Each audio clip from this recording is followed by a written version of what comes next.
2030 के इस भारत के इस खास कार्यक्रम में आप सभी का स्वागत है। आज हमारे साथ मेहमान जुड़े हैं उत्तर प्रदेश से। दरअसल हमारे साथ अलग अलग मेहमान जुड़ते रहते हैं और उनसे चर्चा यही रहती है कि आखिर भारत देश को मिले सतत विकास लक्ष्य जो है वो कैसे हासिल हो पाएंगे। तो आज के मेहमान हमारे साथ जुड़े हैं, समाजवादी पार्टी से ताल्लुक रखते हैं, राज्यसभा सांसद हैं उत्तर प्रदेश से जावेद अली खान जी। सर बहुत बहुत स्वागत है आपका हमारे इस खास कार्यक्रम। धन्यवाद। जी जी जी। सबसे पहले सतत विकास लक्ष्यों की जब हम बात करते हैं तो एक सवाल हमेशा मेरे जहन में उठता है, वो ये है कि सतत विकास लक्ष्य जो है वो 17 है कुल मिलाकर, लेकिन कुछ ऐसे प्रमुख लक्ष्य हैं जैसे शून्य गरीबी, शून्य भुखमरी और अच्छी शिक्षा व्यवस्था। ये 3 ऐसे बेसिक लक्ष्य हैं जो भारत देश के लिए बहुत अहम है। अब अगर मैं गरीबी की बात करूं तो उत्तर प्रदेश की अगर मैं बात करूं तो आप उत्तर प्रदेश को 2030 तक कहां देखेंगे गरीबी के मामले में?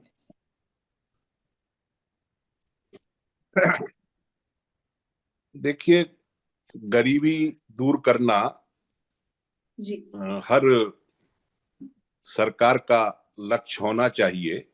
ईमानदारी के साथ उसके लिए प्रयास करने चाहिए, सरकारों को भी और अन्य लोगों को भी जो देश को के अंदर समरसता, बराबरी और अच्छी स्थिति लोगों की देखना चाहते हैं, उन सब का ये लक्ष्य होना चाहिए।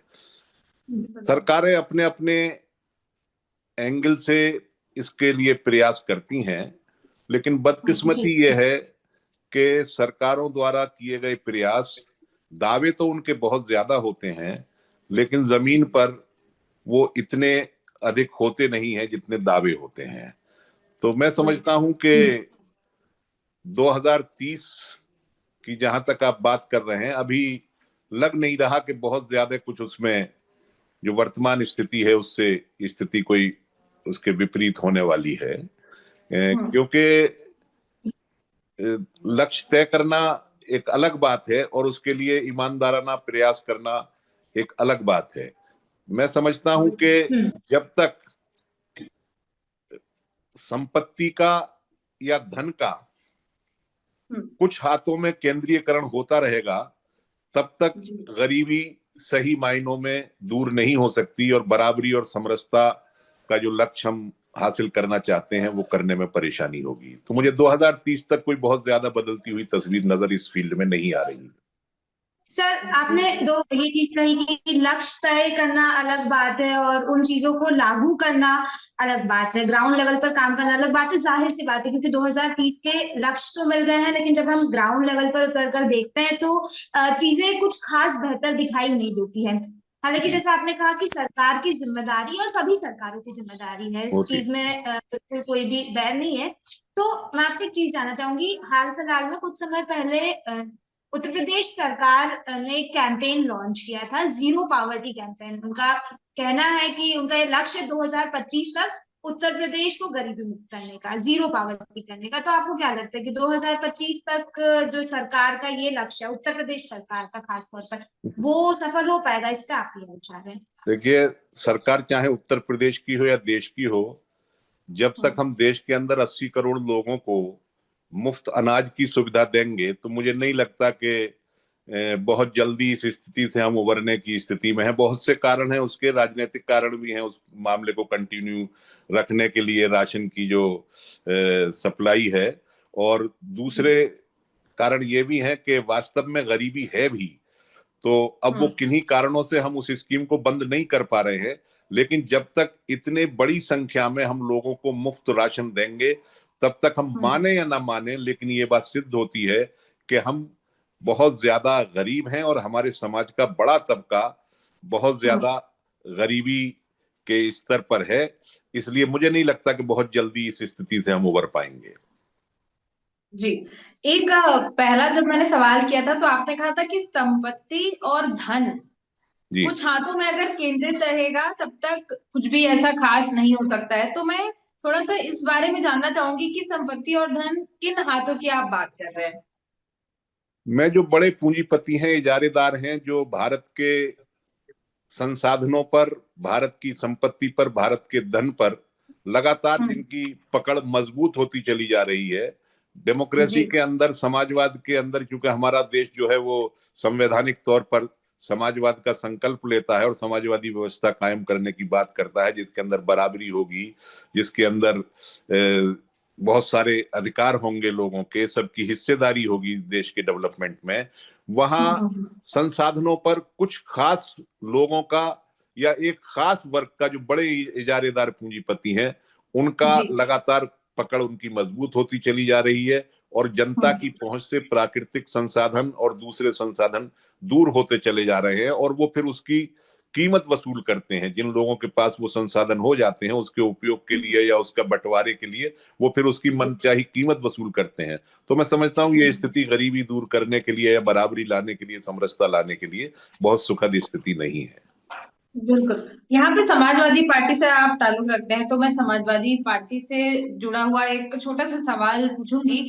जब भी हम गरीबी, भुखमरी और शिक्षा की बात करते हैं, यहाँ पर उत्तर प्रदेश की मौजूदा स्थिति अगर देखें तो बेरोजगारी है। अगर और इस लेवल पे है, और माना जाता है कि उत्तर प्रदेश के जो छात्र हैं काफी पढ़ाई में अच्छे होते हैं, अगर उनको थोड़ी सी भी फैसिलिटी मिले तो वो आगे निकल जाते हैं। लेकिन यहाँ पर बेरोजगारी का अगर हम स्तर देखें तो वो बढ़ता हुआ नजर आ रहा है। लोगों की ये शिकायत है। वहां पर हमारे कुछ लोग मौजूद हैं, उनसे बातचीत हुई, उनसे ये पता चला कि उनका ये कहना है कि शुरुआत से ही उत्तर प्रदेश के ऊपर कुछ खास ध्यान नहीं दिया गया। उत्तर प्रदेश और बिहार की अगर हम बात करें, वहां के लोगों का इस्तेमाल किया जाता है, वहां के लोगों का की जो काम करने की शक्ति है, जो आगे बढ़ने की इच्छा है, उसका इस्तेमाल किया जाता है। लेकिन ना वहां पे रोजगार है, ना वहां पे कुछ इंडस्ट्रीज आ रही हैं, ना फैक्ट्रीज आ रही हैं। माइग्रेशन एक बहुत बड़ा इशू है। तो लोगों का कहना है कि कोई भी सरकार रही हो, चाहे वो समाजवादी पार्टी रही हो, चाहे वो बहुजन समाजवादी पार्टी रही हो या भारतीय जनता पार्टी रही हो, कभी भी किसी भी सरकार ने इस राज्य के ऊपर या इन राज्य के लोगों के ऊपर ध्यान नहीं दिया है। इस पर आप क्या कहेंगे? देखिए, जहां तक समाजवादी पार्टी की सरकार के दौरान उत्तर प्रदेश के विकास की स्थिति है या बाहर के उद्योग आना का सवाल है, तो मैं समझता हूं कि जितना बेहतर स्थिति समाजवादी पार्टी के शासन के दौरान थी, इतनी आज नहीं है। आप जितनी भी इंडस्ट्री नोएडा में, नई इंडस्ट्री देखते हैं, वो सब अखिलेश यादव जी जब हमारे मुख्यमंत्री थे उसी दौरान की आई हुई है। और पहले नोएडा को कार्यकाल में एक्सेप्शन मानते हैं जावेद अली खान जी, क्योंकि नोएडा तो पूरा इंडस्ट्रियल एरिया है। नोएडा के अलावा अगर हम और भी सिटीज की बात करें तो कहीं भी ऐसा कुछ नहीं है, लोग पलायन करके नोएडा चले जाते हैं। नहीं, नोएडा उत्तर प्रदेश में ही है। अगर उत्तर प्रदेश के लोग नोएडा में आकर के रोजगार तलाशते हैं तो उसको पलायन की दृष्टि से नहीं देखा जाना चाहिए। और उत्तर प्रदेश के अंदर अनेक स्थानों पर नए नए उद्योग लगे थे और हमने बहुत कोशिश की थी कि कृषि आधारित उद्योगों को हमारी सरकार के दौरान बढ़ावा दिया गया था। और आज मैं ये कह सकता हूं कि पहले कार्यकाल में, जो वर्तमान सरकार है उसका जो पहला कार्यकाल था, उसमें पूरे कार्यकाल में उन्होंने जितने भी उद्घाटन और फीते काटे थे, वो समाजवादी पार्टी के सरकार के दौरान जो चाहे उद्योग शुरू किए गए हों और दूसरे विकास की गतिविधियां रही हो, उनके ही इन्होंने पहले कार्यकाल में फीते काटे थे। और इन्होंने जितनी भी इन्वेस्टर्स मीट की हैं, उनमें आज तक कुछ भी नतीजा हासिल नहीं हुआ। जब वो मीट होती हैं तब बहुत सारे एमओयू साइन होते हैं बड़े बड़े इंडस्ट्रियल हाउसेस के साथ और विदेशी कंपनियों के साथ, लेकिन वो कहीं नजर नहीं आती है। बस सवाल यही उठता है कि सर देखिए, अगर डेवलपमेंट अच्छा खासा हुआ तो फिर जनता ने चुना क्यों नहीं दोबारा? देखिए, जनता के चुनने के बहुत सारे कारण होते हैं। मैं आपको नाम याद होगा, मणिपुर में एक शर्मिला इलोम है, जो वहां जो कानून लगा हुआ था उसके खिलाफ उन्होंने कितनी लंबी भूख हड़ताल की थी और कितना व्यापक उनके लिए लोगों का समर्थन होता था। लेकिन जब वो चुनाव में गई तो उन्हें 300 कुछ वोट मिले थे एक एमएलए का चुनाव लड़ने के वक्त पे, जबकि बहुत लोकप्रिय वहां की शख्सियत रही थी। तो चुनाव के दौरान बहुत सारे कारण होते हैं, बहुत सारे अब दिल्ली में जब सरकार बनती है या पिछले लोकसभा के चुनाव में जो विपक्षी दलों की स्थिति मजबूत हुई और अकेले भारतीय जनता पार्टी सरकार में नहीं आई, तो भारतीय जनता पार्टी का क्या कहना था? उसका कहना यह था कि भ्रम पैदा कर दिया। तो अपोजिशन में रह करके तो दूसरी पार्टियां भ्रम पैदा करती हैं, तो सरकार में रहने वाली पार्टी किस हद तक भ्रम पैदा कर सकती है वो आप अंदाजा लगा सकती हैं। तो मैं यही कहना चाहूंगा कि चुनाव के लिए बहुत सारे फैक्टर होते हैं, अकेला विकास फैक्टर नहीं होता है। लेकिन सर मेन अगर मैं कहूँ तो फैक्टर तो विकास ही होना चाहिए। अगर बहुत से मुद्दे हो जाते हैं बिल्कुल इस बात से मैं आपकी सहमत हूँ।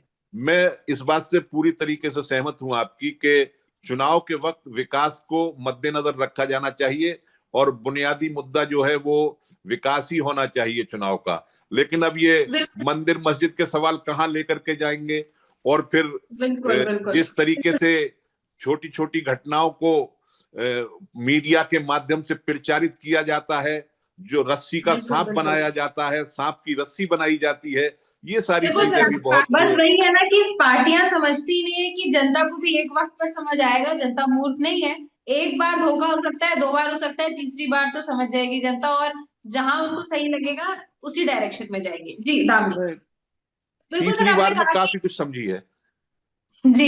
काफी बड़ा बदलाव देखने को मिला है हालांकि इस बार सर, और विकास खैर जाहिर तौर पर एक मुद्दा होना चाहिए, और विकास के साथ साथ एक और मुद्दे पर मैं थोड़ा सा लाइट डालना चाहूंगी, शिक्षा।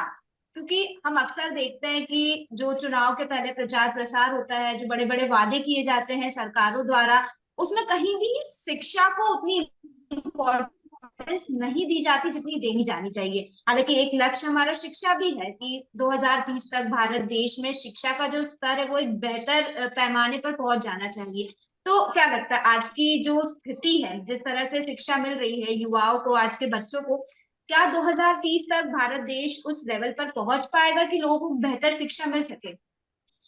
देखिए, मेरा मानना यह है कि शिक्षा का क्षेत्र जो है आजादी के बाद से भारत में प्रत्येक राज्य में, चाहे कोई सा भी राज्य रहा हो, उस पर इतना ध्यान नहीं दिया गया जितना दिया जाना चाहिए था। कारण क्या रहे हैं इसके लिए बहुत लंबी बहस हो सकती है, बहुत लंबी चर्चा हो सकती है, लेकिन मैं यही कहना चाहूंगा कि शिक्षा को प्रायोरिटी पर रखा जाना चाहिए। मैंने शुरू में अपनी बात के कहा था कि लक्ष्य तो हम तय कर लेते हैं, लेकिन उन लक्ष्यों को दोबारा से उनका हम समीक्षा नहीं करते कि हम कितना पूरे कर पाए, कितने नहीं पूरे। मैं 2-3 उदाहरण आपको देना चाहूंगा। जब न्यूक्लियर डील हुई थी तब कहा गया था कि 1924 तक भारत के अंदर बहुत सस्ती बिजली हम जो है नाभिकीय ऊर्जा से पैदा करेंगे, यूरेनियम खरीदने के लिए हम समझौता करना है, बहुत अच्छी, और 2024 तक हम यूरेनियम इस्तेमाल करेंगे और 2024 के बाद हम थोरियम पर चले जाएंगे। जब न्यूक्लियर डील हो रही थी 2008 की मैं बात कर रहा हूं, और 2024 तक सबको बिजली मिल जाएगी, बहुत सस्ती मिल जाएगी। लेकिन आज की स्थिति क्या है, वो नहीं हो पा रही। अब हम सौर ऊर्जा का लक्ष्य तय कर रहे हैं, तो सौर ऊर्जा में हमने 22 में एक लक्ष्य निर्धारित किया कि हम 50% जो है 2022 तक या 23 तक हम बिजली जो है सौर ऊर्जा से जो कंजप्शन है, घरेलू कंजप्शन, वो लेना शुरू कर देंगे। लेकिन अब हमने बढ़ा करके उसे 2030 कर दिया है। अब 2070 तक हम जो है अपने लक्ष्यों को ले जा रहे हैं। तो डेडलाइन बढ़ाते चले जाते हैं, समय सीमा को हम लगातार आगे करते चले जाते हैं जो लक्ष्य तय करते हैं। लेकिन यह है कि शिक्षा के क्षेत्र में ये जो लक्ष्य भी हम तय करें उसे गंभीरता के साथ करना चाहिए। जब तक शिक्षा सबके लिए उपलब्ध नहीं होगी, सबके लिए सस्ते दामों पर शिक्षा उपलब्ध नहीं होगी, तब तक हम शिक्षा के क्षेत्र में बहुत ज्यादा प्रगति नहीं कर सकते हैं। और बदकिस्मती यह है कि हमारे देश में शिक्षा का स्तर तो यकीनन बेहतर हुआ है, लेकिन वो लगातार महंगा होता चला गया है और आम आदमी की पकड़ से शिक्षा दूर होती चली गई है। सरकारी संस्थानों में बुरी हालत हो गई है, वहां इतना लोड हम ले नहीं सकते, तो हम उसको बढ़ाने की बजाय नए नए प्राइवेट संस्थाएं जो है निजीकरण उसका शिक्षा का करते जा रहे हैं। निजीकरण तो एक हद तक समझ में आता है, लेकिन व्यवसायीकरण उसका हो रहा है। शिक्षा को जो है पूरे तरीके से हमारे देश के अंदर आज अच्छी शिक्षा को उद्योग के तरीके से ट्रीट करते हैं लोग, उसमें पैसा लगाते हैं, इन्वेस्टमेंट करते हैं, प्रॉफिट पैदा करते हैं, जबकि शिक्षा जो सामाजिक सरोकार होना चाहिए था। तो मैं समझता हूं कि शिक्षा के क्षेत्र में जरूर हमें प्रयास करना चाहिए और हमारी सब सरकारों को ईमानदाराना उसके लिए प्रयास बहुत जरूरी है उसके। बिल्कुल। चलिए एक आखिरी सवाल, क्योंकि समय सीमा है, तो एक आखिरी सवाल मैं आपसे पूछना चाहूंगी कि आपको क्या लगता है कि भारत देश की सबसे बड़ी समस्या क्या है? सबसे बड़ी समस्या क्या है? और साथ ही अगर समाजवादी पार्टी को अवसर मिला तो समाजवादी पार्टी किस तरीके से बदलाव ला सकती है? देखिए, मुझे लगता है कि भारत के अंदर, मैंने जैसे कहा कि संसाधनों पर कुछ लोगों का कब्जा है और सबकी भागीदारी देश के विकास में समाज के सभी वर्गों की नहीं है। ये एक बहुत बड़ी समस्या है। बेरोजगारी और शिक्षा के जो सवाल हैं वो बहुत महत्वपूर्ण हैं, लेकिन वो बगैर सब लोगों की बराबर भागीदारी के देश को आगे बढ़ाने में और देश को मजबूत करने में सबकी बराबर भागीदारी होनी चाहिए, और सबका प्राकृतिक संसाधनों पर और देश के दूसरे संसाधनों पर सबका बराबर का हिस्सा, जितनी उनकी संख्या उसके हिसाब से होना चाहिए। तो वो काम करना चाहिए। मैं निश्चित रूप से इसको जातीय जनगणना की तरफ अपनी बात को लेकर के जाना चाहूंगा। जब जातीय जनगणना होगी तो हमें पता चलेगा कि समाज में कौन वर्ग कितना है, कितना लाभ ले रहा है, कितना योगदान दे रहा है। वो प्रयास करना चाहिए कि लाभ भी बराबर बटे और रेस्पॉन्सिबिलिटी जो देश के विकास के लिए वो भी बराबर हो। इसके लिए तो जातिगत जनगणना आपको नहीं लगता कि कहीं ना कहीं सही नहीं है भारत देश के लिए? ऑलरेडी देख रहे होंगे आप कि जाति को लेकर कितना विवाद है भारत देश में। अगर ये पता चल जाए कि इस पर्टिकुलर जाति के लोग ज्यादा है, जितनी भी इस वेलफेयर, पर्टिकुलर जाति के लोग कम है, तो कहीं ना कहीं वो आपसी जो सामंजस्य भी बना हुआ है वो भी नहीं बना रहेगा। जितनी जितनी वेलफेयर स्कीम है सब जाति आधारित है हमारे देश के अंदर है। और जो सरकार ने कुछ नया काम किया, आर्थिक आधार पर जो आरक्षण दिया, वो भी एक तरीके से जातिगत आरक्षण ही है। अगर वो तो सामान्य वर्गों को आर्थिक आधार पर जो आरक्षण दिया है, तो अगर सामान्य कह रहे हैं तो उसके अंदर सभी जातियों के लोग आर्थिक आधार पर आने चाहिए थे उस 10% रिजर्वेशन में, लेकिन वो एक तरीके से सवर्ण आरक्षण बन करके रह गया है। तो मैं ये कहना चाहता हूं कि जाति के आधार पर हम आइडेंटिफिकेशन करने का सबसे अच्छा यूनिट जो है, डेवलपमेंट की क्या स्थिति है और उनकी क्या समाज में स्थिति है, आर्थिक स्थिति क्या है, वो हमने जो है जाति को ही मान रखा है। आज से नहीं, बहुत पहले से मान रखा है, और वर्तमान सरकार ने भी उससे कोई ऐतराज नहीं किया है, वो भी उसी रास्ते पर चल रही। तो गिनने में कौन सी परेशानी है? मेरे ख्याल से कोई परेशानी होनी नहीं चाहिए उसको। बिल्कुल। देखिए कहीं ना कहीं जातिगत तौर पे जो जनगणना होगी तो पॉलिटिकल पार्टीज को इससे कहीं ना कहीं फायदा जरूर मिलेगा। इस वजह से इस नहीं, पर लोगों का पॉलिटिकल फायदा पार्टी ज्यादा फोकस होगा, रहती है। पॉलिटिकल पार्टीज को तो कुछ को नुकसान भी हो जाएगा, लेकिन लोगों को तो लोगों कोई को फायदा सबको नहीं हो रहा फायदा हो सर। जाएगा। लोगों को क्या फायदा हो रहा है? कोई जो फायदा नहीं हो रहा। जो बेचारे बस जाते हैं, वोट देते हैं, वापस आ जाते हैं, उनको पता भी नहीं चलता कि उनके वोट गए कहाँ और उनका क्या हुआ। जो विकास की रफ्तार में पिछड़ गए हैं उनको टारगेट करने में, उनको आगे लाने में थोड़ी मदद मिल जाएगी उससे। बिल्कुल। चलिए आपने बहुत अच्छी बातें बताई। आपने सबसे पहले ये कहा कि संपत्ति और धन जिनके हाथ पे केंद्रित है सबसे पहले संभालने की उनको जरूरत है। तो ये बड़ी बात है अगर इसको गंभीरता से लिया जाए तो। और बहुत सी ऐसी बातें आपने बताई, अगर उनको हम सामने रखते हैं, उन पर काम करते हैं, तो हो सकता है हम लक्ष्य के कुछ करीब पहुंच जाए। तो बहुत बहुत धन्यवाद सर हमारे साथ जुड़ने के लिए और तमाम अच्छी बातें करने। Thank you very much. Thank you. Thank you so much. नमस्कार। नमस्कार। नमस्कार सर। Thank you.